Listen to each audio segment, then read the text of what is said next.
Una vez más estoy aquí para hablar del mundo griego, en este caso de las mujeres, y como ven ustedes por el título, de las mujeres en la Atenas clásica. Me centro en Atenas, que es una de las poleis griegas, no la única, hay más de 1000 poleis, pero evidentemente es la que más información nos ha proporcionado, y también su arte es conocido por su proliferación de imágenes en todo el mundo, ¿no? Voy a dividir la charla en 3 partes, aunque espero que no lo noten ustedes mucho. La primera, cómo ven los griegos, cómo piensan los griegos a las mujeres, cómo ven los griegos lo femenino. Después hablaré, o veremos mejor, imágenes concebidas en Grecia, imágenes concebidas por lo masculino, obviamente, de cómo se trata a las mujeres. Algunas sorprendentes, espero que les sorprendan.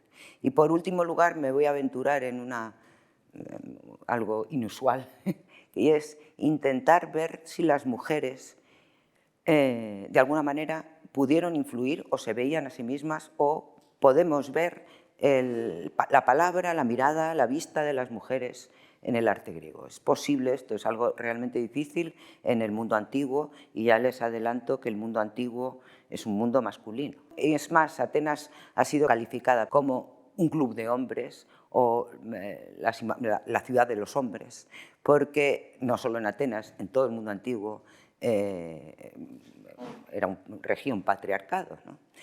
No podemos pedirle a la antigüedad algo que la antigüedad no puede darnos. Y hace 2500 años pues las mujeres no podían ser mujeres libres, empoderadas, ni nada parecido. Esta es, como ven, una imagen habitual, digamos, en la Atenas arcaica, es decir, del siglo VI a.C. Una mujer vestida y un hombre desnudo, la core y el kuros, ¿no? El hombre se representa desnudo. Este desnudo tiene, ya tuvimos la ocasión aquí de hablar de esto, tiene un significado, tiene una connotación heroica, es decir, aquel que se representa de esta manera es una forma de heroizar o divinizar su imagen, mientras que la mujer, que es un artificio en el pensamiento griego, pues se representa con algo elaborado, con un vestido, ¿no? Pero no es solo esta la única diferencia que existe entre los dos géneros. Si se fijan ustedes, el kuros, y se repite este esquema en muchísimas estatuas, es una imagen con un pie adelantado que parece que anda, aunque esté quieta, los dos brazos a lo largo del cuerpo, y sobre todo es un ser genérico, atemporal, ni siquiera mira al espectador, mira por encima del espectador.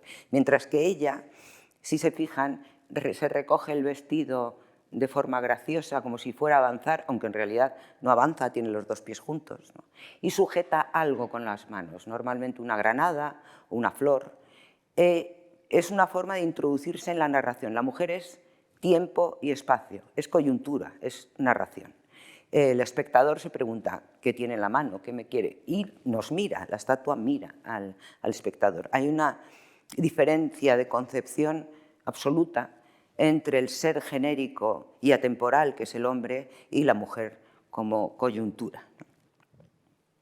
En el pensamiento griego, la mujer pertenece a la alteridad, como otras razas pertenecen a la alteridad. En este vaso, que en realidad es un vaso de perfumes, es un aríbalos, vemos cómo se representa en el objeto estas dos formas de lo contrario, digamos, del hombre griego.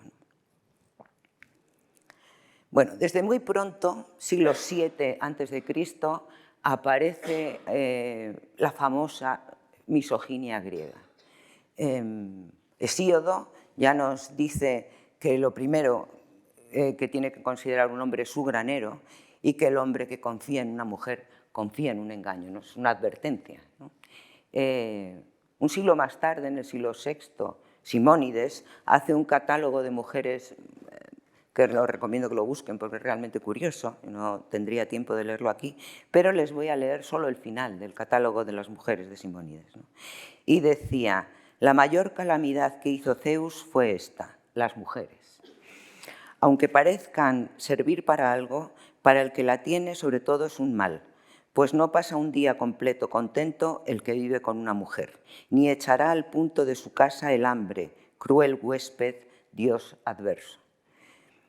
Algunos investigadores han intentado explicar este origen de la misoginia precisamente en esta época, en el siglo VII. Es la época en que coincide con la llamada colonización griega, que las ciudades griegas tienen que salir fuera de su área de confort, fuera de su ciudad, para colonizar, y se extienden, como saben ustedes, por todo el Mediterráneo, el Mar Negro, el norte de África, etc. Esto lo hacen por necesidad, ¿no? Es una cuestión de hambre y de pobreza, ¿no? Entonces, en este momento de pobreza y hambruna, precisamente las mujeres y lo que representan las mujeres con la reproducción, el hecho de no trabajar la tierra, etcétera, pues se convierte en un problema, ¿no?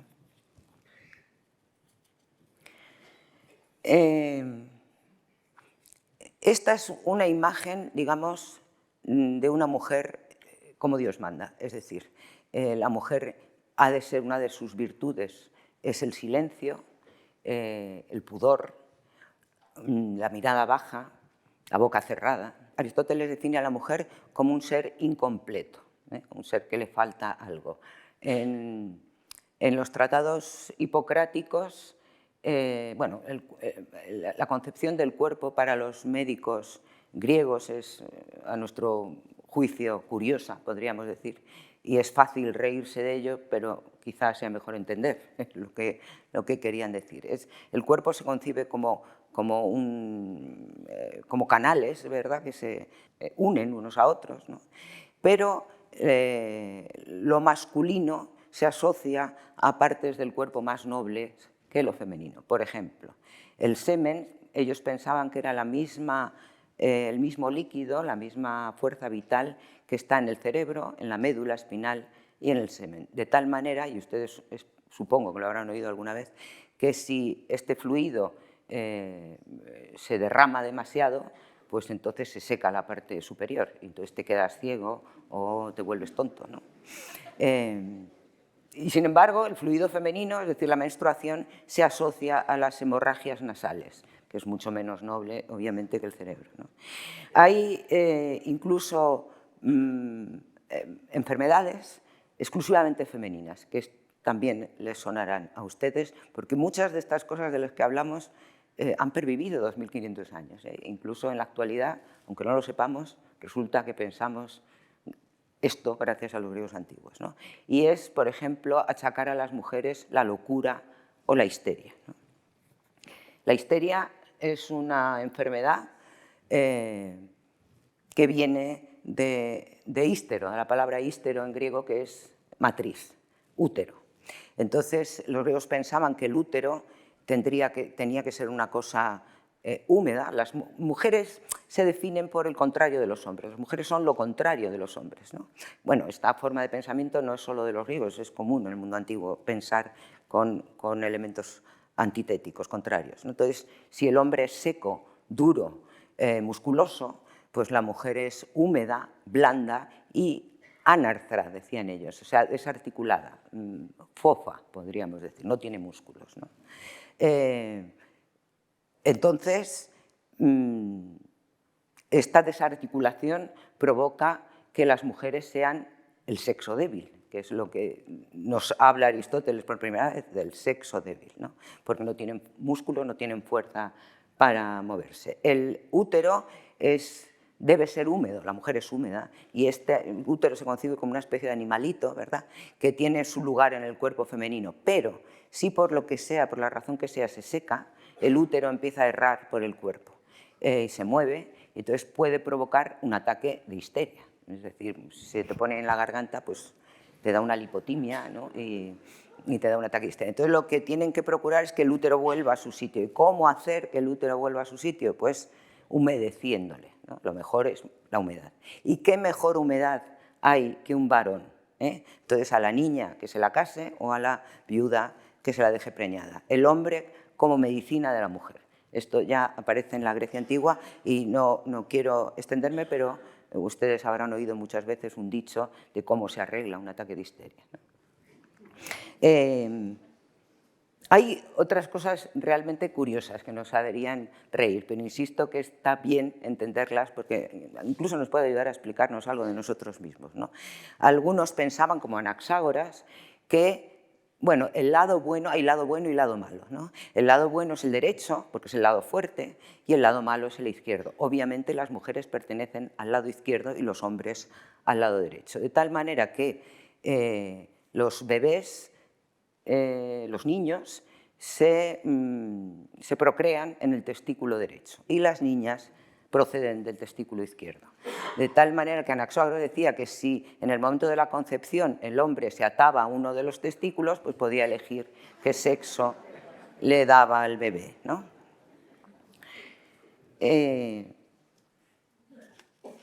Insisto en que, bueno, es curioso, pero tiene su significado. El origen de las mujeres en el pensamiento griego, en la mitología griega, es Pandora, la madre de la estirpe de las mujeres. Antes no había mujeres, la primera es Pandora. Y Pandora se concibe como un castigo para los hombres, porque Zeus está un poco molesto porque le han robado el fuego, ¿no? Entonces, primero, dicen, la modeló de barro el hábil Hefesto. Es una estatua de barro, Pandora. Y después Atenea la adornó con coronas, diademas y un vestido de resplandeciente blancura. ¿Ven? La mujer siempre vestida. Es lo que aparece aquí representado. Este es el nacimiento de Pandora, arriba. Y esta es la estatua funesta, la funesta estatua de barro a la cual Atenea pues, la empieza a adornar, ¿no? Como todo el mundo conoce, Pandora viene acompañada de una caja, la de Pandora, que le dicen que no abra y obviamente abre porque es una mujer. Y entonces todos los males de la humanidad se quedan libres, ¿no? La mujer como principios de todos los males, como el principio de todos los males, el arjé cacón.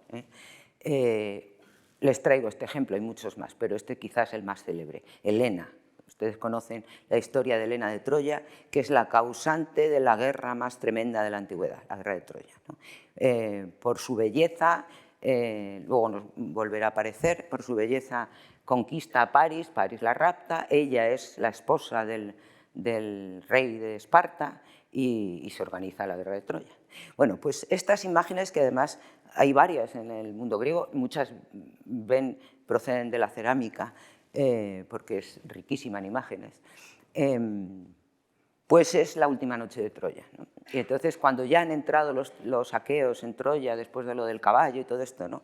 Y lo primero que hace Menelao, que es el marido de Helena, es buscar a su esposa para matarla, porque le ha deshonrado terriblemente. Entonces, ¿cómo representan los griegos esto? Es muy curioso, ¿no? Pues Menelao persigue a Helena, aquí tienen a Menelao y aquí tienen a Helena corriendo, ¿no? Igual que en la parte superior está esa Helena que corre horrorizada y Menelao que la persigue, pero cuando ve lo bella que es, se le cae la espada, ¿eh? Y en todas las imágenes Menelao suelta su espada y se vuelve un tópico que repiten en las imágenes una y otra vez. ¿Cómo acaba Helena, que la ha liado en la Ilíada, ¿verdad? Pues vuelve a Esparta, no tiene nada que ver con la película de Brad Pitt, vuelve a Esparta y termina tejiendo sus días al lado de su amante esposo y aquí no ha pasado nada, ¿no? Es curioso que los griegos conciben muchas flores como algo masculino. Por ejemplo, el Narciso, conocen ustedes la historia de Narciso, que se enamora de su propia imagen, o Jacinto. Jacinto es un joven amado de Apolo que muere porque un disco le da en la cabeza y de su sangre brota el jacinto. O el bello Adonis, de cuya sangre brotan las anémonas, ¿no? Muchas flores son masculinas y muchos monstruos son femeninos. Las mujeres tienen algo de monstruoso, ya nos lo explicó Aristóteles, ¿no? Con esto, el ser incompleto y algo que no está bien y que tiene mucho de monstruoso. Y los griegos conciben a sus monstruos como féminas, las sirenas, por ejemplo, ¿no? la gorgona, la terrible gorgona que petrifica con su mirada, por eso siempre tiene mirada frontal, que es terrorífica. O las esfinges, que también son terroríficas y que se utilizan en el mundo griego como guardianas del mundo de la muerte, ¿no? Por ejemplo, en estelas funerarias, ¿no? Pero hay mujeres fuera del mito, bueno, son mujeres míticas, pero reales, ¿no?, que hacen también cosas monstruosas. Lo femenino da un poco de miedo, digamos. Y hay algunos ejemplos en las tragedias, por ejemplo, de mujeres, poderosas mujeres, que hacen barbaridades, como es el caso que tienen ustedes aquí. Esta es Medea. Medea es una bruja, como saben, que ayudó a Jasón a conquistar el vellocino de oro, ¿no?, para lo cual ella traiciona a su familia, traiciona a su padre, a su hermano, porque se enamora de Jasón. Y Jasón se casa con ella, tienen hijos, pero a Jasón se le ocurre, bueno, se le encapricha a otra mujer y la va a abandonar porque se va a casar con otra. Entonces Medea, espantada y sin salida, hay que tener en cuenta, aunque no es del todo cierto, pero bueno, una mujer sin marido y con hijos a su cargo, pues era un real problema, ¿no?, en la antigüedad. Medea decide matar a sus hijos. Y esto es una parte de una tragedia tremenda, muy bonita, de Eurípides. Y les voy a leer una de las reflexiones de Medea. Dice: «Dadme, hijos, vuestra mano derecha, que la pueda vuestra madre estrechar. Queridísima mano, queridísima boca, figura y noble faz de mis hijos, felices seáis los dos, pero allá, porque lo de aquí vuestro padre os privó. Dulce abrazo, piel suave, oh dulcísimo aliento de estos niños, marchaos, idos ya, que capaz no soy de dirigir la mirada a mis hijos, pues el dolor me vence». Pero mata a sus hijos. De Medea es muy famoso también un lamento, el lamento célebre de Medea. Dice, y es muy gráfico: «De todo lo que tiene vida y pensamiento, nosotras, las mujeres, somos el ser más desgraciado. Compramos a un hombre con la dote», luego hablaremos del matrimonio, «y con esto tomamos un amo de nuestro cuerpo», dice Medea. Y termina este lamento: «Dicen que vivimos en la casa una vida exenta de peligros, mientras ellos luchan con la lanza. Necios, preferiría 3 veces estar a pie firme con un escudo que dar a luz una sola vez».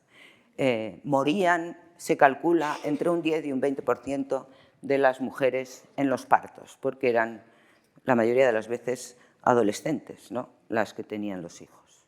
Otra mujer también temible, y esta se la he querido traer porque es una estatua original, que no tenemos muchas de época clásica, la mayoría son copias romanas, pero aquí estamos ante un original de Alcámenes, uno de los alumnos de Fidias, que se encuentra hoy en el Museo de la Acrópolis, porque se halló en la Acrópolis de Atenas. Y como ven, es la figura de una mujer y un niño, aunque esté mal conservado, pero tengan en cuenta que es del 420 a.C., un niño que está abrazado a ella y que ella parece que acaricia con la mano, ¿no? Es también una madre asesina. La historia de Procne quizá explique, aunque no, vamos, es una de las hipótesis, ¿no?, explique su ubicación en la Acrópolis, que ahora contaré. Procne es un ateniense y se casa con un tracio, que está lejísimos de Atenas, Tracia, está ahí al norte de Grecia, ¿no? Entonces se va a vivir con su marido, son felices, tal, tienen un hijo, Itis, y bueno, por lo que sea, discuten y hacen una apuesta, ¿no?, a ver quién gana a no sé qué. Y gana ella, gana Procne. Entonces el marido, Tereo, pues no le sienta muy bien que gane su mujer. Han hecho una apuesta, el que gane pide algo. Entonces Procne le pide: «Oye, ya estoy harta de fregar, limpiar y tal, quiero una esclava». Y entonces le dice Tereo: «Bueno, pues no te preocupes, que yo te traigo una esclava». Y entonces él se va a Atenas, que debía estar una tiradilla desde Tracia, se va a Atenas y la hermana pequeña de Procne, que se llamaba Filomela, le dice, vente conmigo, vente conmigo a casa a ver a tu hermana. Y en el camino la viola, el camino que duró un año, la viola y para que no diga nada la corta la lengua, ¿no? Y la lengua anda, nos lo cuenta Ovidio, anda ahí así por el suelo, ¿no? Entonces se la lleva, la hermana no la reconoce y se convierte en la esclava de su hermana.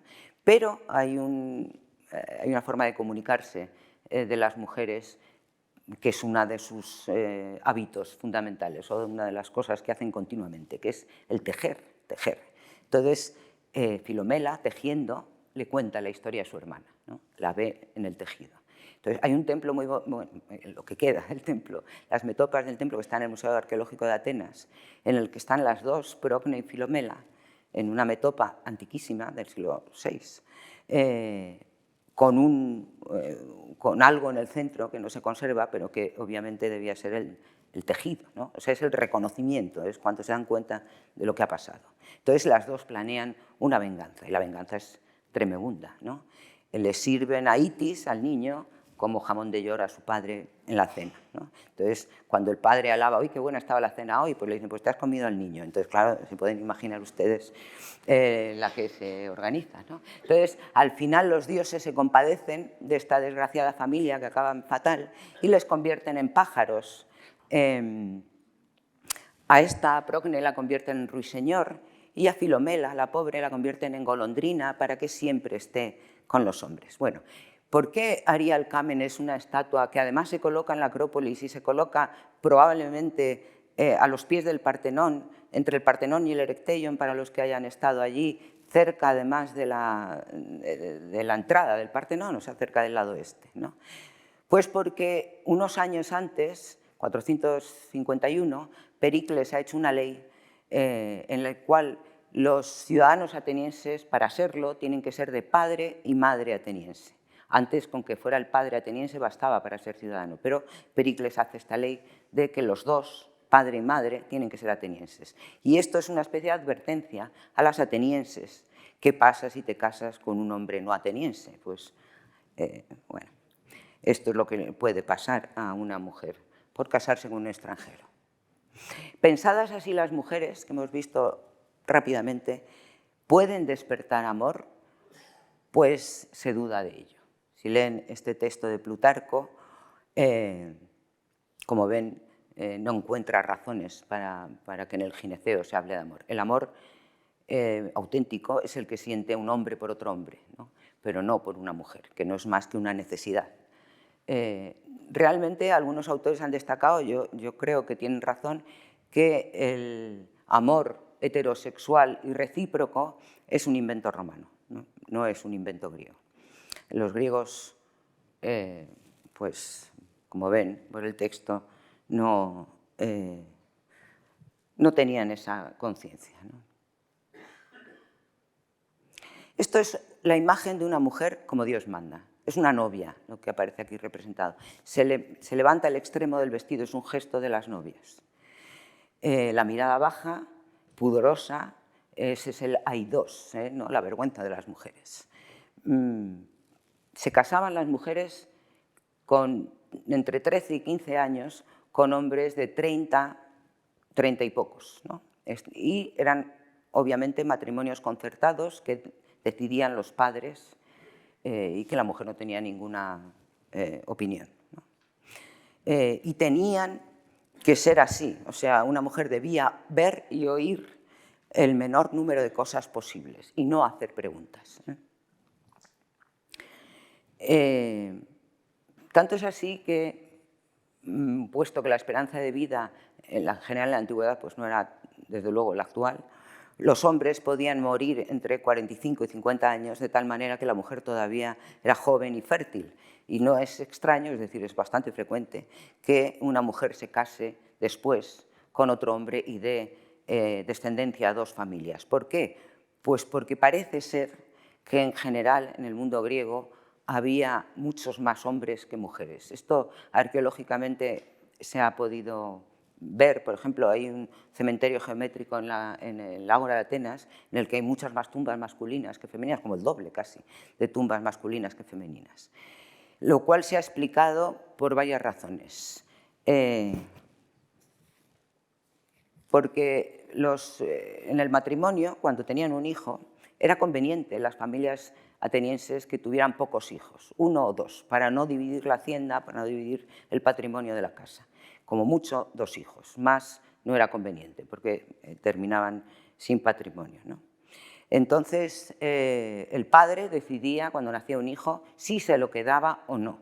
Si decidía, la madre no tenía opinión en principio, si se decidía no quedarse al hijo, lo exponían. Eso se llama la exposición, es decir, lo dejaban por ahí, vaya, en una cueva o en el campo o donde fuera, ¿no? Hay veces, parece ser, que estos niños eran recogidos, si eran niñas, pues por prostíbulos que las criaban para después hacerlas trabajar, o bien morían.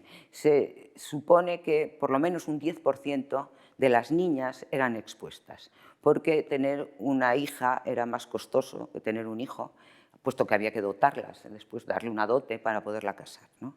Entonces hay un autor del siglo III, un cómico del siglo III a.C., que nos dice: todo el mundo cría un hijo aunque sea pobre, pero expone a una hija aunque sea rico, ¿eh?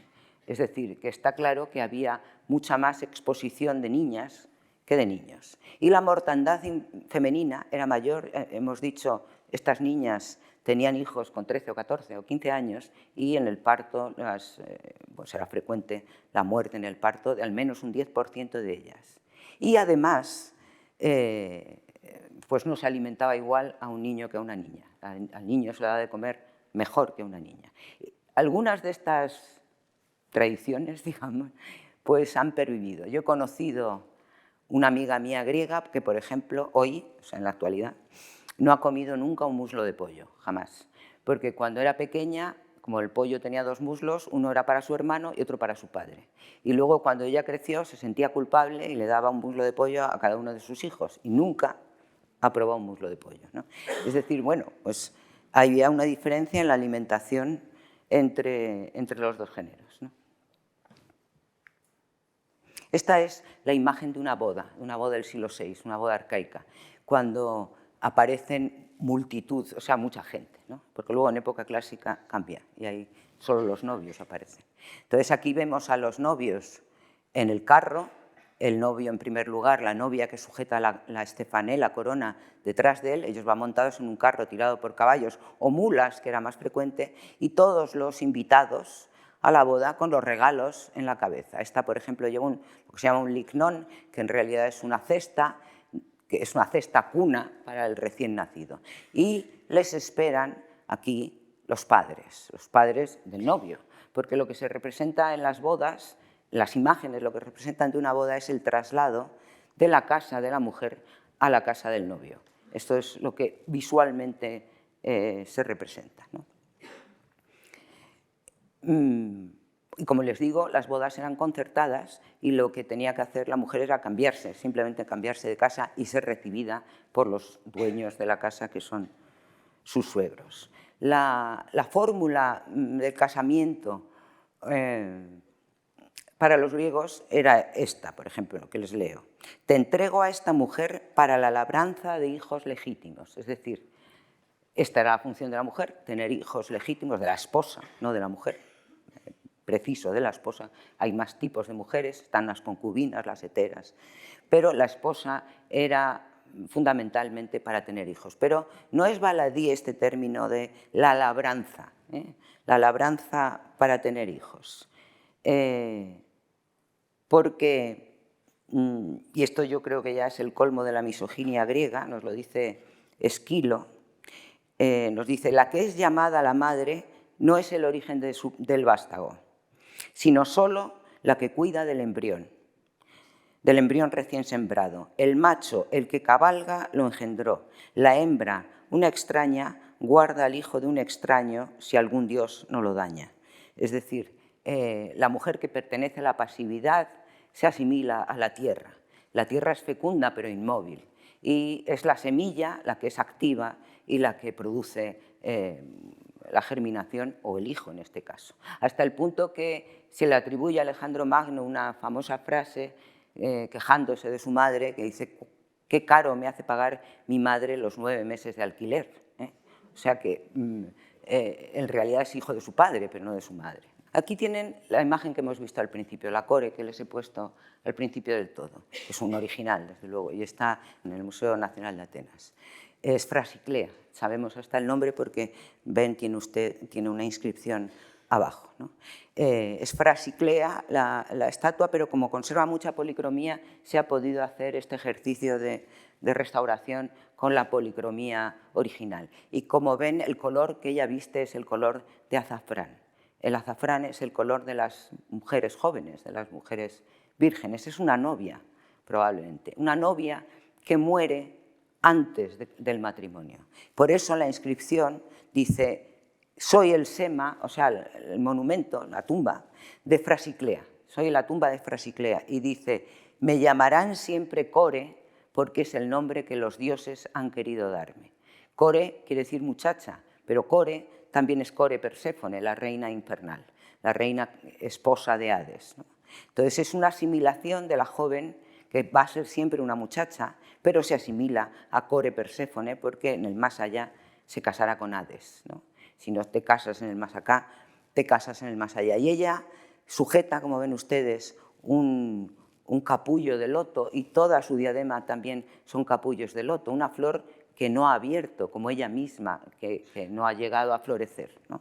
Esta es la mujer como especular, la mujer como Dios manda. Esta es como se representa en el friso del Partenón, la parte principal, o sea, la entrada, digamos, del Partenón, ¿no? Que es cuando aparecen las mujeres por primera vez. En el friso todos son hombres y caballos y cosas así, y solo las mujeres aparecen en la parte este, cuando ya dan la vuelta y se acercan a la puerta principal. ¿Y cómo son estas mujeres? Pues miren, van todas en fila india, con la cabeza baja, van vestidas con el peplos.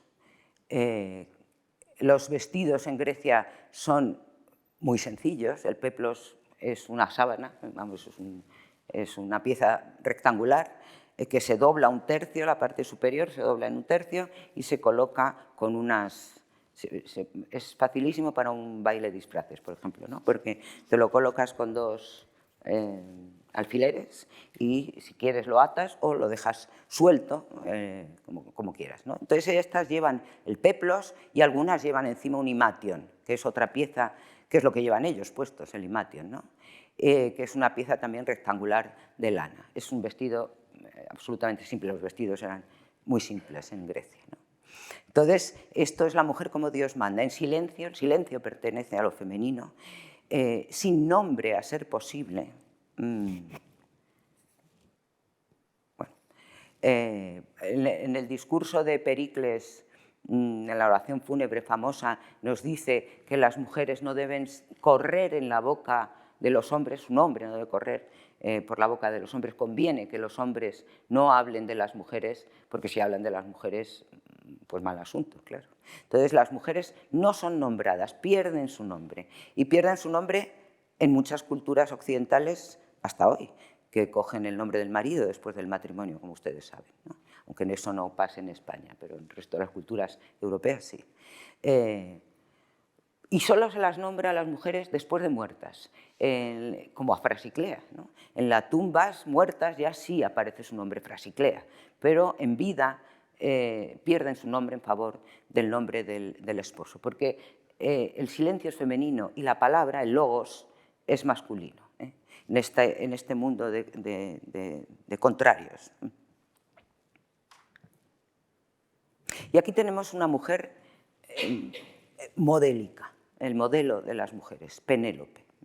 Penélope, la esposa de Ulises, como saben, espera años y años la vuelta de su marido tejiendo. El tejer es la actividad femenina por excelencia, no solo en el mundo griego, en el mundo antiguo en general. Es una actividad de las mujeres. Las mujeres se encargan del oikos, de la casa, están encerradas siempre, o deberían estar encerradas siempre, en el gineceo, en su casa, y tejiendo, y ocupándose de las esclavas, de la comida, y los niños, claro. Como hemos visto, los vestidos son muy sencillos en el mundo griego, los vestidos masculinos y desde luego también los femeninos ellas visten un peplos y un himation, o un quitón, que es lo más sofisticado. El quitón simplemente es que va abrochado en los hombros y en los brazos, no lleva fíbulas, sino que se abrocha, ¿no? Y suele ser de lino, mientras que el peplos, que es más sobrio, suele ser de lana. Entonces, como la costura no forma parte del de la sofisticación, digamos, del vestido, pues el peso cae en el tejido, en la calidad del tejido. ¿Cómo es el tejido? ¿Cómo es de gordo? ¿Cómo es de fino? Y Penélope es tan buena tejedora que, fíjense ustedes, es capaz de hacer un tejido. Esto aparece en la Odisea, en el reconocimiento, en la anagnórisis de Ulises y Penélope, ¿no? Que es capaz de hacer un vestido tan fino como la segunda piel de la cebolla. Si ustedes han pelado cebollas, ven que tiene una piel finísima, pues así de fino podía tejer Penélope. Como esto visualmente es difícil de representar, aquí en este escifo lo que nos ha puesto el pintor es otra de las características del tejido, sus dibujos, los colores. Penélope, que es una maestra del tejido, miren que tejido tan estupendo que luego deshacía, ¿saben?, todas las noches para entretener a los pretendientes, ¿no? Esta es una mujer especular, pero hay otra más, que es esta, Alcestis. Es otra mujer ejemplo, que las novias, las chicas, deberían imitar. Alcestis es también una tragedia de Eurípides, una tragedia que acaba bien, en este caso. Y la historia es que el marido de Alcestis, Admeto, pues ha alojado en su casa, ha dado hospitalidad a Apolo, en fin. Bueno, total, que Apolo se siente en deuda y le da una información privilegiada, ¿no? Y le dice: vas a morir, pero si encuentras a alguien que muera por ti, te libras. Y allá que se va el Admeto, el hombre, a buscar a ver quién quiere morir por él. Y se lo dice a sus padres, que son muy viejos y tal, pero los padres pues le dicen: mira, pues no, ¿no? Entonces, al final, es su esposa, Alcestis, la que decide dar la vida por él. Yo moriré por ti. Entonces, este es el momento en que Alcestis se está despidiendo de sus hijos, y ahí tienen al pobre Admeto, tristísimo, que dice que pondrá una estatua de cera en su cama y no sé qué, pero bueno, él deja que muera por él, claro. La madre vieja con el cabello blanco que se despide, todos despidiéndose de Alcestis, que significativamente está sentada en el lecho nupcial, que es al mismo tiempo el lecho funerario, porque es lo mismo en Grecia, ¿no? Esta es una imagen, junto con la de Penélope, de una mujer imitable, a la que hay que imitar. En este detalle de este epinetron, luego hablaremos de qué es un epinetron, de Eretria, la imagen es otra vez Alcestis, y es un gineceo, es una escena de gineceo. El gineceo es la habitación de las mujeres, donde solo pueden entrar las mujeres y donde no tienen cabida la mirada masculina, ¿no? Entonces, aquí están las mujeres adornando, miren ustedes este vaso, que luego lo volveremos a ver, este vaso que se llama lutróforo, es un vaso así como muy alargado, con dos asas. Lutróforo, quiere decir el que porta el agua del baño nupcial. Es el vaso del baño nupcial femenino, ¿eh? Parece ser que era más femenino el baño nupcial que masculino, ¿no? Y las mujeres jugando con un pajarito. El pajarito es el animal doméstico en Grecia, así que jugar con un pajarito pues indica que estás en tu casa jugando con tu mascota, ¿no?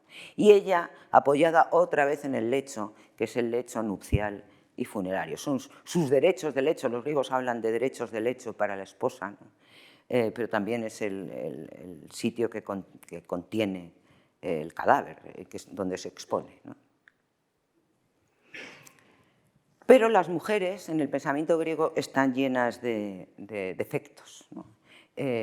A no ser que para convertirse en una mujer excelente como las que acabamos de ver, como Penélope o Alcestis, sea educada por un varón, obviamente. Normalmente el padre y el esposo.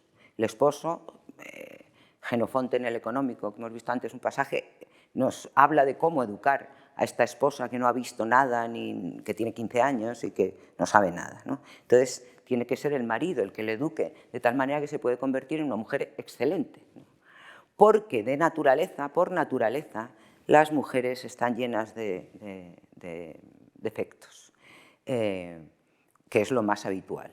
Muchos de estos defectos, bueno, ahora veremos algunos, pero son, por ejemplo, la promiscuidad, el amor a la comida, a la bebida, sin freno, en fin, son seres salvajes, salvajes que hay que educar. Y me gusta este vaso mucho porque es curiosísimo, es muy raro. Es un escifo, se llaman así estos vasos de bebida, como ven es un vaso de beber, una especie de vaso, ¿no? De vaso nuestro, en el cual no hay gente, y esto es rarísimo en las imágenes griegas porque la forma de narrar en el mundo griego es a través de la figura humana, ¿no? Y sin embargo aquí no hay figura humana, no hay nadie. ¿Pero qué hay? Pues miren, hay un escifo que es igual que este escifo, ¿ven? Hay una parrilla aquí para asar la carne, yo qué sé. Hay una olla aquí como para hacer cocido, ¿no? Tienen una ánfora y la despensa, ¿no? Entonces, ¿qué es esto? Pues es una cocina, pero es una cocina vacía. ¿Y dónde está la gente que tenía que estar en la cocina? Pues si le diéramos la vuelta al escifo, nos aparece aquí. Estas son las que tenían que estar en la cocina, pero no está en la cocina. ¿Por qué? Porque está bebiendo. Está bebiendo de un escifo igual al escifo, ¿no? Y es una esclava, lleva un vestido rayado y detrás de ella aparece otra esclava pequeñita, pero cargadísima la pobre, que va con un odre lleno, un pellejo de vino lleno de vino, y también, por si falta, pues lleva otro cacharro supuestamente con más vino. Y aquí les he puesto, que es tremendo, pero no me he podido resistir, un epigrama que un amante esposo dedica a su esposa muerta, ¿no? Dice: yace aquí la vieja esponja de tinajas, la beoda Marónide, sobre cuya tumba hay una copa ática bien visible a todos. Bajo tierra gime, pero no por los hijos ni por el esposo a quien dejó en la indigencia, sino porque su copa está vacía.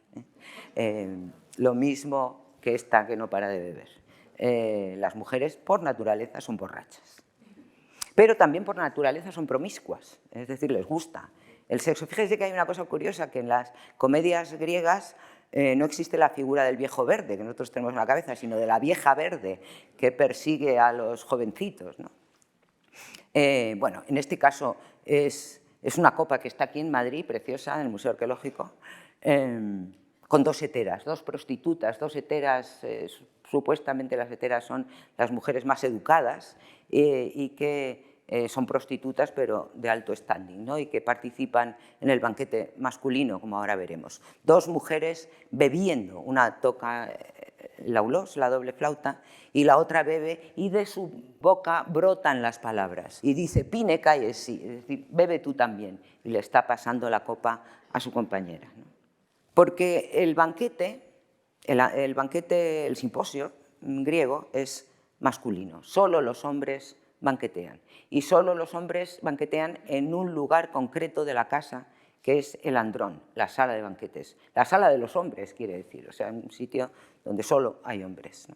Y todas las casas, bueno, por lo que sabemos, medianillas, ¿no? Incluso, o sea, no hace falta que sean de aristócratas, y, bueno, las casas eran muy similares, las de aristócratas, y no había, hasta época helenística no hay diferencias en las casas de las gentes, ¿no? Pues todas tienen una sala de banquetes, normalmente a la entrada de la casa, de tal manera que los invitados no tengan que meterse dentro y se encuentren con alguna mujer, ¿no? Sino que incluso a veces directamente desde la calle se entra en el andrón o está muy cerca de la entrada. Entonces el andrón es un sitio donde banquetean los hombres, ahí les vemos con sus copas jugando, están jugando a un juego, aquí le tienen con la copa jugando, y este también, están todos jugando a esto, que se llama el cótabos, que es un juego muy de moda en el siglo V y también el IV, que consistía en dejar un resto de vino en la copa, meter el dedo índice en el asa y dar vueltas para que el resto de vino cayera en una meta que ellos hubieran prefijado. Entonces debían poner el andrón hecho un asco y que tenían que estar estucando el andrón cada 2 por 3, porque imagínense cómo debían estar las paredes. Bueno, ellos juegan, beben, ¿no? Hay dos partes en el banquete. La primera parte es el banquete y se come, llega la comida y tal, y en la segunda parte se retira la comida y se procede a la bebida. Eso es el simposio, ¿no? Se habla, se bebe, y en esta segunda parte es cuando dejan entrar a las mujeres, pero las mujeres no son sus mujeres, son las heteras que hemos visto antes, son estas prostitutas que saben tocar el aulós, y que tienen una conversación fluida y que no tienen nada que ver con estas mujeres que no han visto ni han oído nada. Son mujeres muchas veces cultivadas, como la propia Aspasia, la esposa de Pericles, que mantenía conversaciones de igual a igual con Sócrates, ¿no? Y hay aquí una reflexión curiosa de un romano que nos dice: ¿qué romano tendría escrúpulos de llevar a su mujer a un festín al que ha sido invitado? En Grecia, sin embargo, la esposa no es llevada más que a las comidas familiares y se confina en la parte más íntima del hogar, donde nadie entra salvo los parientes más cercanos. Las mujeres no participaban en el mundo griego del banquete, que era exclusivamente masculino. Lo que está claro es que hay un mundo en Grecia, en Atenas, hay un mundo en Atenas, porque en otras partes de Grecia puede ser un poco distinto, ¿no? Donde los roles están claramente separados, ¿no? Las mujeres hacen unas cosas y los hombres hacen otras cosas, y muchas veces los espacios son diferentes, femeninos y masculinos, ¿no? Y aquí tienen, en esta imagen, dos objetos, bueno, mejor, dos imágenes opuestas, ¿no? A la derecha, una familia como Dios manda, ¿no? La mujer, la madre, que tiene al niño que se lo da a la esclava, a la nodriza, probablemente. El padre detrás es la familia y, por supuesto, no puede faltar el telar, que hace referencia a esta actividad de la mujer honrada, ¿no? Y, sin embargo, en el otro lado, los contramodelos sociales. La Ménade, de la que hablaremos ahora. Las Ménades son las compañeras de Dioniso, junto con los sátiros, las bacantes, ¿no? Que son mujeres salvajes, mujeres locas, quiere decir, ¿no? Ménades son las mujeres locas, que cuando entran, ahora lo veremos, cuando Dioniso las posee, cuando entran en la posesión dionisíaca, pues se vuelven locas, ¿no? Entonces llevan serpientes vivas, como ven en este caso. Son las compañeras naturales de los sátiros, que son unos seres salvajes. Pero fíjense, esto es curioso. Para que lo masculino sea salvaje en el pensamiento griego o en las imágenes griegas, le tienen que añadir algo, porque claro, lo masculino de natural es civilizado. Entonces, para asalvajarlo, pues le ponen orejas de caballo, colas equinas. Sin embargo, a la mujer que la quiere representar de forma salvaje no hace falta cambiarle nada, porque ella ya de natural es salvaje, ¿no? Y la parte de arriba, la hetera, que hemos visto antes, son los dos contramodelos sociales. La hetera, desnuda, claro, y la Ménade. Y, por supuesto, las amazonas, claro. Las amazonas, el mundo de las amazonas es justamente el contramodelo del mundo de los atenienses, porque las amazonas, que son unos seres que viven, bueno, cada uno dice una cosa, pero viven por ahí, ¿no? En los límites, ¿no? Del mundo griego, son mujeres que les gusta, porque se dedican a montar a caballo, a la guerra, son buenísimas guerreras, son cazadoras, incluso son labradoras, pero no hacen ninguno de los trabajos habituales de las mujeres, que se los dejan a los hombres. Los hombres de las amazonas son los que se ocupan de los niños, del telar y todas estas cosas, ¿no? Entonces, las amazonas, que ya les digo, es el contramodelo absolutamente de la sociedad ateniense, llegan incluso a las puertas de Atenas. Bueno, llegan más allá de las puertas de Atenas porque amenazan la Acrópolis. Los griegos, en la época de Teseo, tienen que defenderse de las amazonas que suben por la Acrópolis y ellos tienen que vencerlas, cosa que hacen, claro, las vencen. Y las amazonas aparecen representadas en las metopas del Partenón, en esta exaltación, digamos, del triunfo de los atenienses, ¿no? Aquí tienen una Ménade. Es una imagen muy bonita de un vaso que se les llama de fondo blanco, en el que aparece la Ménade en todo su esplendor y en toda su locura. Las Ménades, para llegar a este estado, es un estado de éxtasis, ¿no? De éxtasis en el sentido casi estricto, ¿no? De éxtasis de salirse de uno mismo, tienes que salir de ti mismo para que el Dios entre en ti, ¿no? Entonces se hace a través del baile, del sexo, de la música, ¿no? Y aquí es una ménade bailando, es muy frecuente encontrarnos estas ménades locas con el pelo suelto bailando.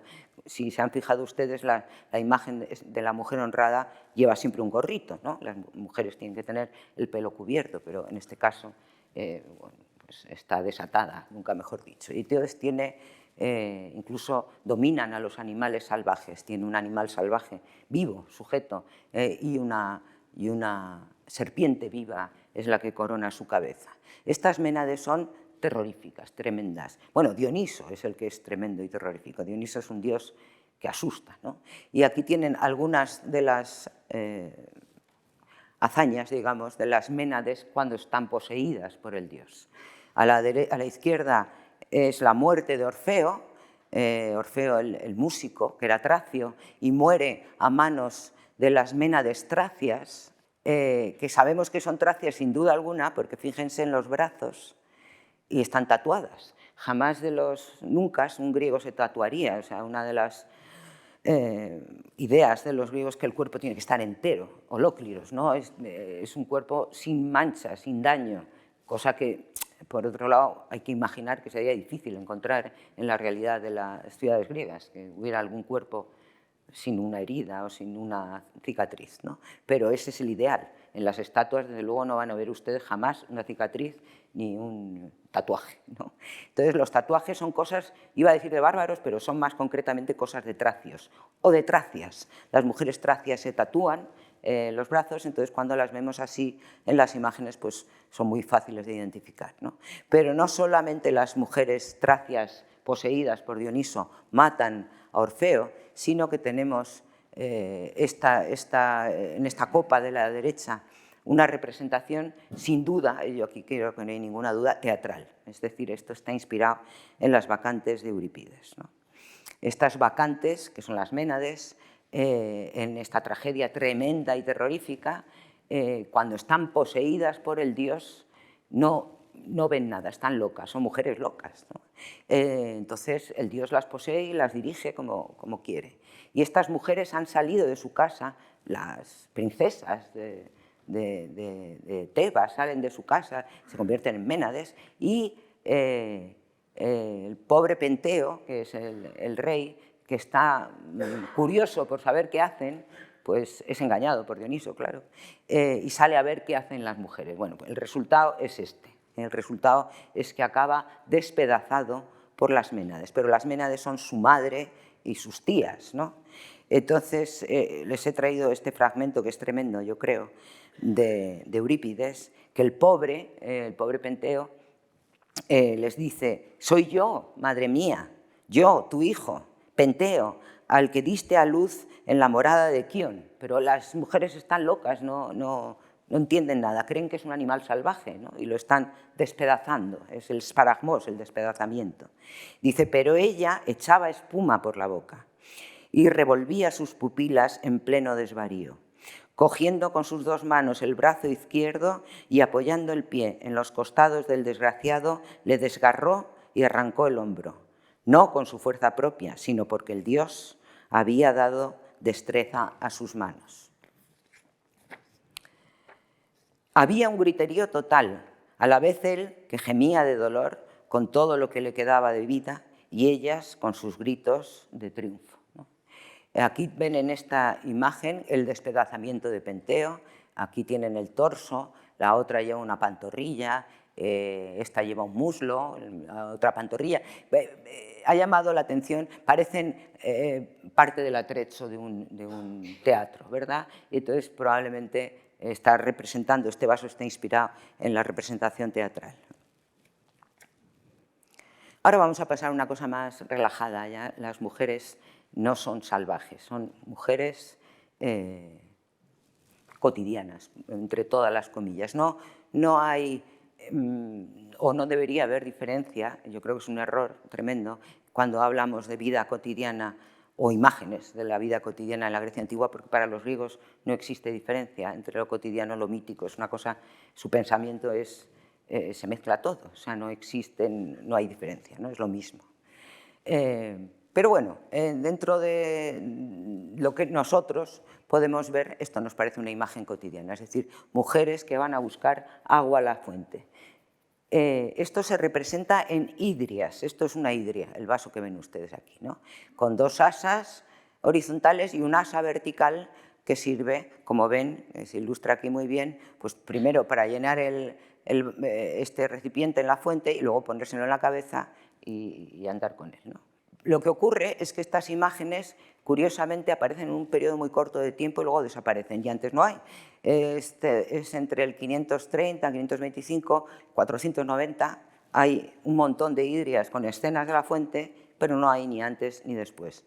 Entonces esto ha vuelto bastante locos a los investigadores y yo creo que no hay uno que no haya hecho un artículo, y también que no haya hecho un artículo sobre estas imágenes de la fuente, porque no se entienden muy bien. Porque estas señoras que van a la fuente, primero, hay un debate sobre si las mujeres iban o no iban a la fuente. Las mujeres, bueno, de cierto estatus social, o mandaban a las esclavas a la fuente, ¿no? Porque las fuentes son un lugar de peligro en el pensamiento griego, hay muchos mitos de esto. Es un lugar peligroso porque está umbrío, lleno de árboles, y suele estar en los límites de la ciudad, y ahí se pueden, yo qué sé, esconder los peligros, ¿no?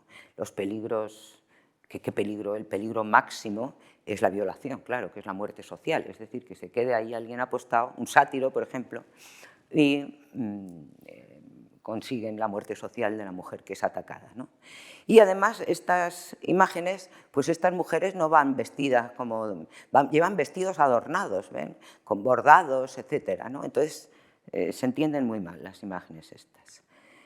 Hay muchas, como les digo, ¿no? Aquí en esta otra las mujeres colocan ramas en las fuentes, parece un momento festivo. Hay muchos que han pensado que se está narrando una fiesta, concretamente una fiesta concreta, un día concreto de una fiesta en el que las mujeres recogen agua de una determinada fuente de Atenas, la de los 9 chorros, y se la llevan a, que no está lejos, además, andando, pero no se va muy cerca, se la llevan a la grieta donde desaguó el diluvio de Deucalión, que se sitúa donde está en la actualidad el Zeus olímpico, ¿no? Entonces, por ahí se había desaguado el famoso diluvio de Deucalión y todas las almas se habían ido por ahí. Entonces, hacer una libación de agua de la fuente ahí sería para aplacar las almas, ¿no? Bueno, es una hipótesis entre otras. Pero fíjense ustedes en esta otra imagen de la derecha abajo, que se refiere más a lo que hemos visto antes. Hay un juego, hay muchos juegos de... miren, si vemos la imagen anterior, si uno se fija bien, pues las mujeres están llenando las hidrias con agua que brota de unos vertedores que son cabezas de león, que es lo normal, como todas estas que ven aquí, pero aquí aparece un burro, ¿ven? Una mula o algo así, ¿no? Y en este caso, bueno, aparecen 2 jinetes, que también se ha lucubrado mucho, y aquí se entreven las mulas, ¿lo ven? Otra vez por aquí. Las mulas, hemos visto antes, son las que conducen a los novios en la boda, ¿no? Tienen quizá la mula porque es un animal sexualmente, vamos, inofensivo, ¿no? Y aquí están las mujeres cogiendo agua, pero fíjense que aquí hay hombres, y no son cualquier hombre, son unos hombres que no llevan el imation, que hemos visto que llevaban todos, sino que llevan como un vestidito así alrededor de la cintura. Esto es la imagen de un currante, o sea, es, digamos, la imagen de un señor con mono en nuestra cabeza, ¿no? O sea, es un artesano, es un tipo que trabaja con las manos, es el contrario social de estas mujeres de vestidos adornados, es decir, es el peligro que aquí se visualiza en la imagen. Y tenemos, por último, para acabar con esta parte de las chicas en la fuente, una pieza que está aquí también, en el Museo Arqueológico Nacional, magnífica, que es de las últimas, ya es figuras rojas, como ven, ya es de las últimas de la serie de las mujeres en la fuente. Y aquí están 2 mujeres en la fuente, ya solo hay 2, no hay todo ese lío que hemos visto antes, que están súper entretenidas en la charla. La de la izquierda se va con la hidria llena ya, y la otra está llenando la hidria, pero están tan entretenidas que la hidria se desborda. Y esto el pintor aquí nos lo ha dejado claro, ha querido acentuar esto de que se han entretenido demasiado y la hidria se desborda. ¿Y de qué hablarán estas mujeres? Pues también nos lo indica el pintor. Encima de las dos hay una figura en el hombro del vaso, ¿lo ven? Que es Eros, que extiende sus cintas, ¿no? ¿De qué hablan? De chicos, ¿no? Y ahora vamos a ver una serie de imágenes rápidamente que nos extrañan porque no se corresponden a lo que los textos nos dicen de la Grecia clásica, ¿no? Supone que las mujeres están en el gineceo, han visto y han oído lo menos posible, no trabajan, etc. Y sin embargo, en esta hidria, otra vez una hidria, aparece representado un taller de un artesano, de un alfarero, y están, pues como ven ustedes, pintando. Este señor está pintando un cántaro, el otro una crátera de volutas, ¿no? Este otro una crátera de cáliz, y a todos les corona, ni más ni menos que al principal del taller, supongo que sería este, claro, en el centro, Atenea, y en los otros unas niques. Pero a la derecha hay una mujer que también está pintando una crátera de volutas, ahí la tienen, ¿no? Usted tiene una mujer trabajadora, está en el taller del artesano. También es cierto que a esta no la corona nadie, todos están coronados menos ella, ¿no? Y este otro vaso que es todavía más curioso, que es un vaso muy grande, o sea, es una copa como así de grande, ¿no? O sea, quiero decir, siendo tan grande es un poco inútil para la bebida en el banquete, tendría probablemente otro uso, ¿no? Y es una escena de educación femenina, esto es una cosa rarísima. Hay muchísimas escenas de educación masculina, la paideia griega, donde los niños van con el pedagogo al cole, digamos, y son educados pues, en leer Homero, fundamentalmente, ¿no? En la música, etc., ¿no? Pero aquí resulta que son todo mujeres, ¿no? En la parte exterior de la copa aparecen como si fueran hombres, o sea, el mismo esquema, la alumna y la maestra, otra vez la alumna y la maestra, o sea, igual que en los hombres, y dentro de la copa, que es una escena monísima, va digamos, la maestra, la pedagoga, y coge a la niña de la muñeca, que es el gesto habitual de dominación, nunca se cogen de la mano, se cogen de la muñeca, y la niña lleva la cartera para ir al cole, como ven, lleva la tablilla para escribir, y no quiere ir al cole, y se echa para atrás, no quiero, y la otra la tira, que sí, que tienes que ir al cole, ¿no? Es una cosa bastante curiosa. Pero hay otras escenas también como esta que son también extrañas, ¿no? Mujeres en la palestra, mujeres como si fueran hombres, ¿verdad? Desnudas, lavándose con el estrígil, en fin, mujeres en la palestra. ¿Qué querrá decir esto? Bueno, se le ha dado muchas vueltas y no hay nada que podamos concluir. Pero también tenemos que advertir que las imágenes no son fotografías. No quiere decir esto que las mujeres fueran a la palestra o fueran educadas. Pueden tener otros significados. Y entonces aquí les he querido traer esta pieza que es espectacular, es una pieza increíble. Es un sarcófago hallado en los años 90 cerca de Troya, en el cual aparece, como ven aquí arriba, un sacrificio humano, concretamente el sacrificio de una mujer, el sacrificio de Polixena. Polixena era una de las hijas de Príamo, hermana de Héctor, que es muerta, sacrificada, como ven, la están hundiendo el puñal en la garganta, ante la tumba de Aquiles. Y es muerta por el hijo de Aquiles, por Neptólemo, ¿no? Entonces es Neptólemo el que está dando muerte a Polixena y detrás está el túmulo de Aquiles. Cuando se encontró, y esto me parece curioso, todo el mundo pensó, es un sarcófago enorme, inmenso, ahí tienen un señor, para que vean ustedes el tamaño, ¿no? Pues se pensó que pertenecía a una tumba femenina.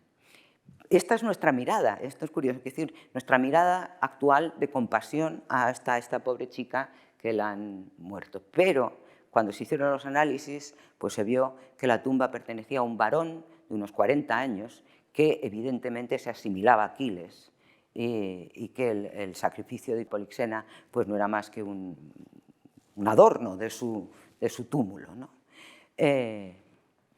Quiero decir que los griegos no sacrificaban, que sepamos, a seres humanos, solo en el mito, y por lo tanto las imágenes no pueden ser vistas como restos de algo real, ¿no?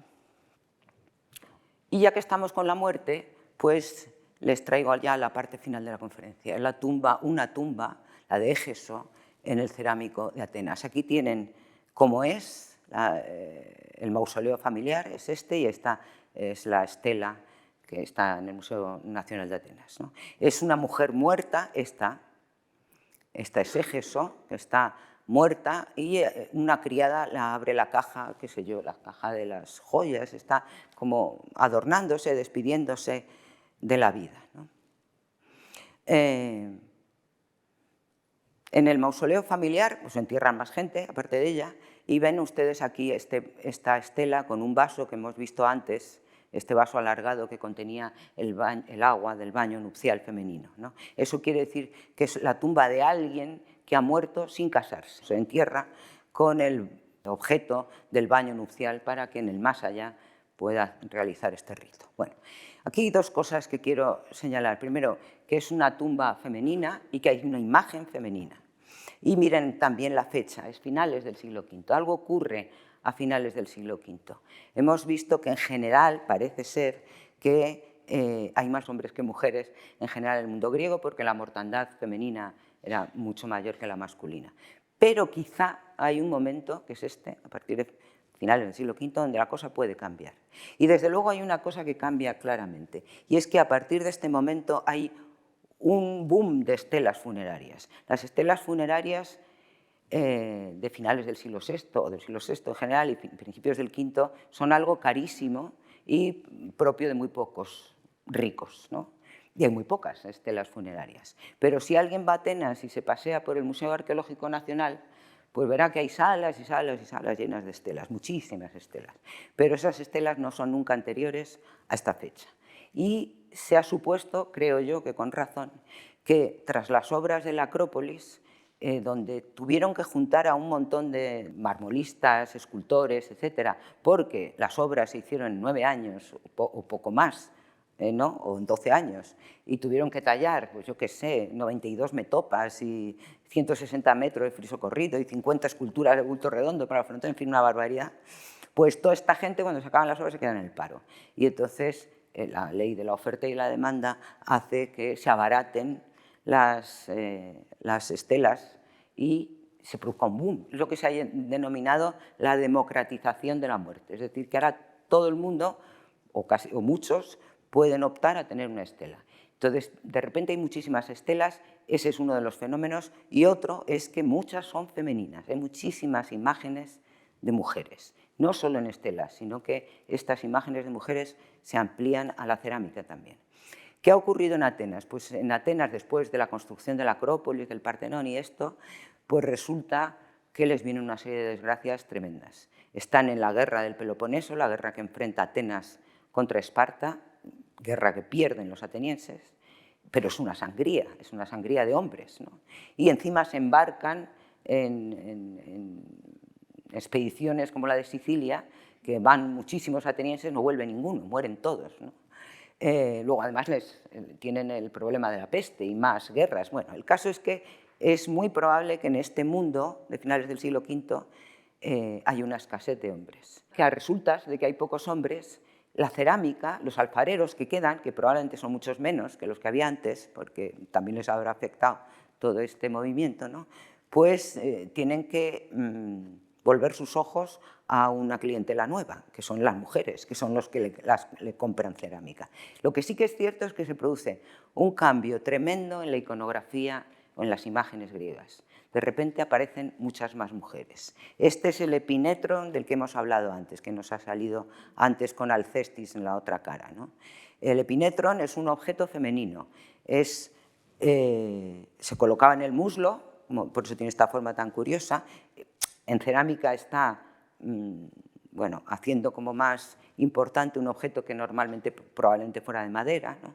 Y que tiene una serie de lascas aquí en la parte superior porque para lo que serviera para coger el mechón de lana y frotándolo, hacerlo, devastarlo, ¿verdad? Y hacer hilo con él. Como la lana además mancharía el vestido, pues se colocaban algo de madera. Este, que es una pieza excepcional, es sin duda un regalo de bodas, es el regalo de bodas ideal para una mujer como Dios manda, ¿no? Entonces está, bueno, pues lleno de escenas femeninas. Pero entonces aparecen una serie de imágenes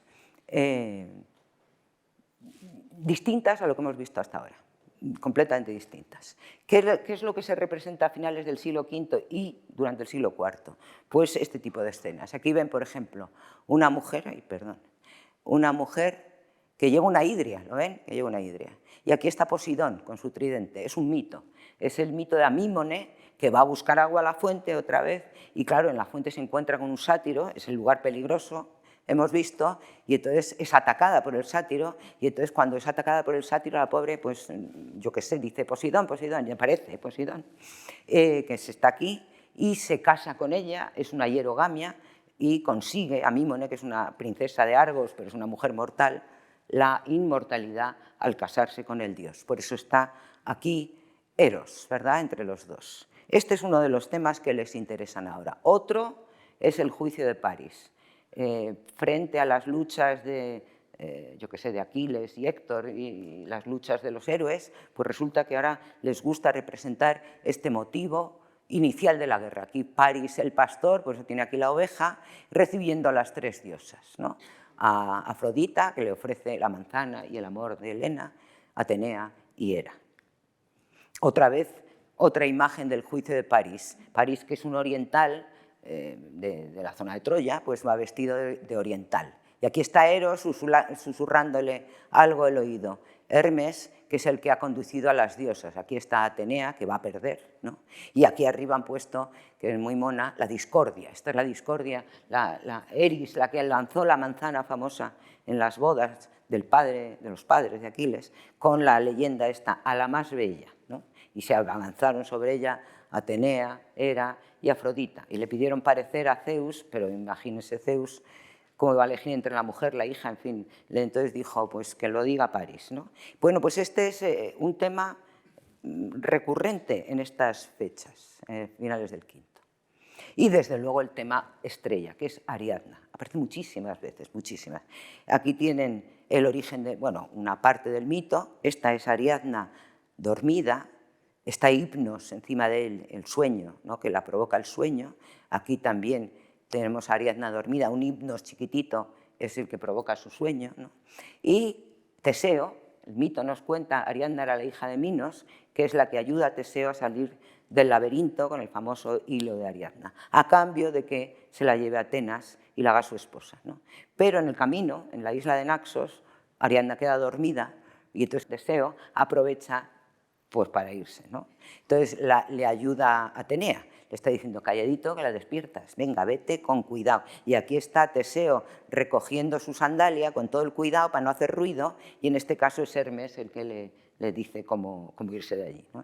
Después de esto, Ariadna se queda sola y dormida, Teseo se va, pero fíjense que hay una parra milagrosa que brota con sus pámpanos y todo, que adivina lo que va a pasar después. Lo que va a pasar después es que aparece Dioniso, se enamora de Ariadna, Dioniso es un inmortal, Ariadna, ya le he dicho, es una mujer mortal, y a través de esta boda, pues ella consigue la inmortalidad, ¿no? Entonces aparecen muchísimas, pero cuando digo muchísimas es una barbaridad, de imágenes de Ariadna entre sátiros y ménades, es decir, celebrando el triunfo de Dioniso. Dioniso, aquí le tienen, que es un dios monísimo. O sea, es un dios en esta época joven, imberbe, guapo, lleva de la mano a Eros, es un dios que se casa con Ariadna y nunca más va a volver a tener un amante. Esto, como saben, entre los dioses griegos es bastante extraordinario, ¿no?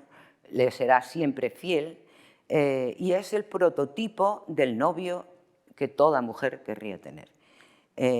Aquí lo tienen en este magnífico vaso que es espectacular, que es la crátera de Derbeni, que narra las bodas de Dioniso y Ariadna, precisamente. Aquí tienen a Dioniso, al guapísimo Dioniso, ¿no? Imagínense que lo hemos visto en un mundo donde los matrimonios eran concertados y que las chicas no tenían ninguna posibilidad de elegir. que te caiga un novio como Dioniso. Bueno, no, es como lo más. He querido traer aquí, porque me parece escalofriante, ¿no? De un libro de Bernan, como dice que una socióloga marroquí recoge el recuerdo de una esposa en su noche de bodas, en una boda de estas concertadas de una niña con un hombre adulto. Dice, le oía venir como un ogro. Cuanto más se acercaba, más miedo tenía. ¿No? Imagínense las niñas de 15 años enfrentadas a este problema, a esta disimetría, ¿verdad?, entre el deseo fuerte masculino y la pasividad femenina. La noche de boda se podía convertir en una auténtica carnicería, ¿no? Hay algunos textos que nos hablan de los gritos de la recién casada. Y en época arcaica hay un escolio a Teócrito en el que nos dice: las muchachas cantan el epitálamo, o sea, es el canto nupcial, ¿no?, delante de la cámara nupcial para que la voz de la Virgen no se oiga cuando es violada por su esposo. Entonces, estas imágenes del bello Dioniso y Ariadna se vuelven algo absolutamente popular. Llegan a esta época romana. Este cambio iconográfico se ha puesto en relación con esta presencia de mujeres, ¿no?, de más mujeres. Aquí tienen otra vez la felicidad de Dioniso, del bello Dioniso, con Ariadna. Y se produce un cambio en el arte griego. A partir de finales del siglo V, el cambio que se produce no solo en la iconografía que hemos visto, sino a representar más mujeres. Hay muchas más mujeres representadas de lo que nunca ha habido en el arte griego. Y esto va a dar lugar a que en el siglo IV, poco después, Praxíteles haga la primera representación de una mujer desnuda de la historia del arte, que es la Afrodita Cnidia. Fíjense la diferencia entre una core, la del peplos en este caso, vestida siempre, y ahora de repente en el siglo IV, y no es ajeno a este fenómeno que he escrito rápidamente, de esa tendencia hacia lo femenino, el hecho de que aparezca la representación de una diosa. Es una diosa, pero eso sí, nada tiene que ver con el desnudo masculino, ni heroiza, ni dignifica, ni nada de esto, ¿no? La mujer sigue siendo coyuntura y sigue siendo narración, de tal manera que la diosa se está bañando y va el espectador, la sorprende y dice, uy, y se tapa, pero no mucho, ¿no? Y encima sonríe, y ya es el colmo, claro, es el colmo. La obra de arte en esta época, en el siglo IV, ideal, debe provocar emociones, y que la diosa del amor provoque amor, pues ya es un triunfo de Praxíteles sin ninguna duda, ¿no? Y eso parece ser que provocaba amor, ¿no? Porque hay un chaval que se queda encerrado en el templo, que es circular, de la diosa por la noche y hace el amor con ella cuando ya se ha ido todo el mundo, ¿no? Es una diosa, la Afrodita de Cnido, que, bueno, aquí tienen la imagen de su templo en Cnido, un lugar, bueno, como muy sensual, ¿verdad?, muy bonito. Esta es una reproducción que hice para una exposición de cómo sería esta diosa de los jardines, estaba rodeada de jardines, ¿no? Y se convierte en la estatua más célebre de toda la antigüedad. Yo no creo, junto con el Zeus de Olimpia quizá, que hubiera una estatua tan conocida, tan famosa, donde la gente iba es profeso para verla, hasta Cnido, que está un poco retirado, ¿verdad? Quedaban extasiados y lloraban de emoción al verla. Era una estatua famosísima, que provocará un boom de estatuas en época helenística de las Venus, las llamadas Venus, como ahora veremos. Pero fíjense, la diferencia sigue siendo notable con el desnudo masculino. Esto es una copia romana de un desnudo clásico, de Policleto, ¿no? El hombre sigue sigue siendo un ser genérico, atemporal, no mira al espectador, en fin, esto que hemos visto, y ella, sin embargo, es sorprendida, o sea, nos convierte al espectador en un voyeur, en un mirón, y se tapa, porque se ha bañado, necesita una excusa para el desnudo, el hombre no necesita ningún tipo de excusa, ¿no? Y esta Afrodita de Cnido va a dar lugar a toda esta serie de Afroditas helenísticas, de Venus romanas, ¿no? Estas Venus que van a pasar a la historia del arte occidental. Es decir, se produce un giro, el giro que quizá ha sido espoleado por la presencia, por primera vez que podamos rastrear, de un montón de mujeres que superan a los hombres y que harán que el arte griego cambie y con él el arte occidental. Y muchas gracias.